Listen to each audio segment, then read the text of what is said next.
sarvikuonen ohi. Hurraa! Taputit hyvin, pianissimo. Ja siinähän se kirahvi sitten onkin. Kirahvi sopii hyvin roketin avuksi. Ne on jättejä.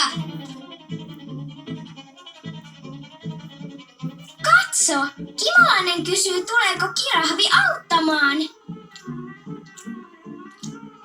Oh, ei se onnistu.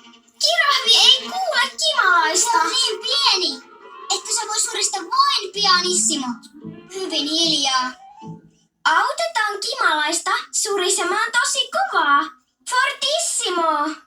Osaatko surista fortissimo? Eli näin.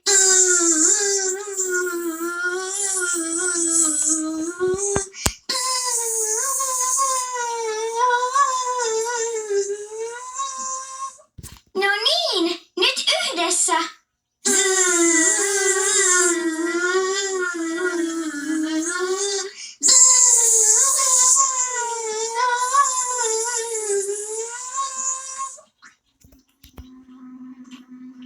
Kirahvi ei kuullut meitä. No niin, me oltiin jo äänekkäitä, mutta nyt pitää olla tosi äänekkäitä. Fortissimo!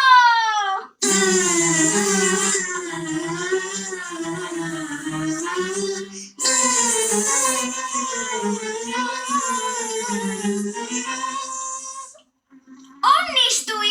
Kirahvi kuuli meitä. Sinä surisit tosi hyvin.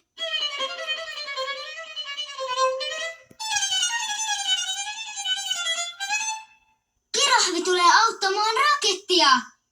Jee, kirahvi!